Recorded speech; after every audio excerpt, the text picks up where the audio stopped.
Hi, so today I'm going to share my personal approach about painting with acrylics. In this video, I'm going to show two paintings. One is a landscape and one is an animal. I can't be more specific. So, starting with the landscape. As you can notice I already had something painting on the canvas, and now I'm just literally covering up with a new one. That's because before, I had another idea for a painting, and in the middle of the process, I wasn't feeling like doing anymore, so just recycle the canvas. And there it goes, the advice number one.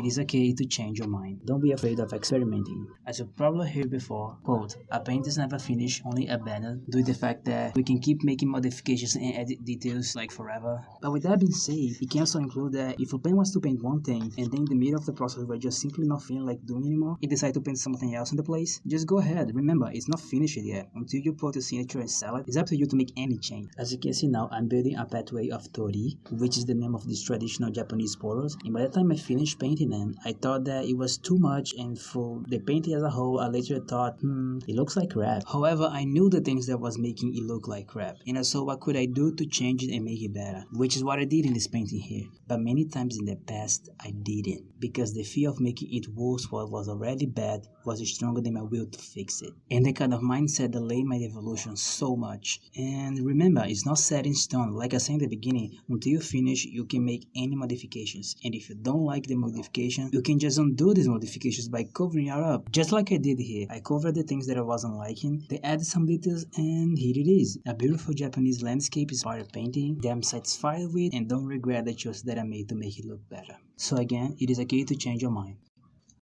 Okay, now let's go to the cat painting. Like before, I used a pre-painted canvas from a wanted project. I have lots of those here. Recycling is a good thing, you guys. Anyways, realize how I'm just going straight to paint without making a pencil sketch first. But that's not because I'm bold and fearful though, but that's because I know that different mediums works differently. When working with paint, it is better but not mandatory for the sketch of it to be with paint too. Why? Because when working with a pencil, you are working mostly with lines, but with a brush, you are working with shapes. And by starting with a pencil in a project that will be mostly made with a brush, sometimes in some projects, it's important to say in some projects, using the pencil for the sketch can help, but in most times it can also trick you, because once you finish your sketch and start to paint using the brush, as a beginner sometimes you realize that you put too much detail in the sketch and most lines will be gone right in the beginning, and you end up getting frustrated trying to copy the position of the lines based on what you can remember from the sketch, ignoring the fact that those lines are now gone and you should focus instead on the shapes you have now. Shapes. Focus on the shape.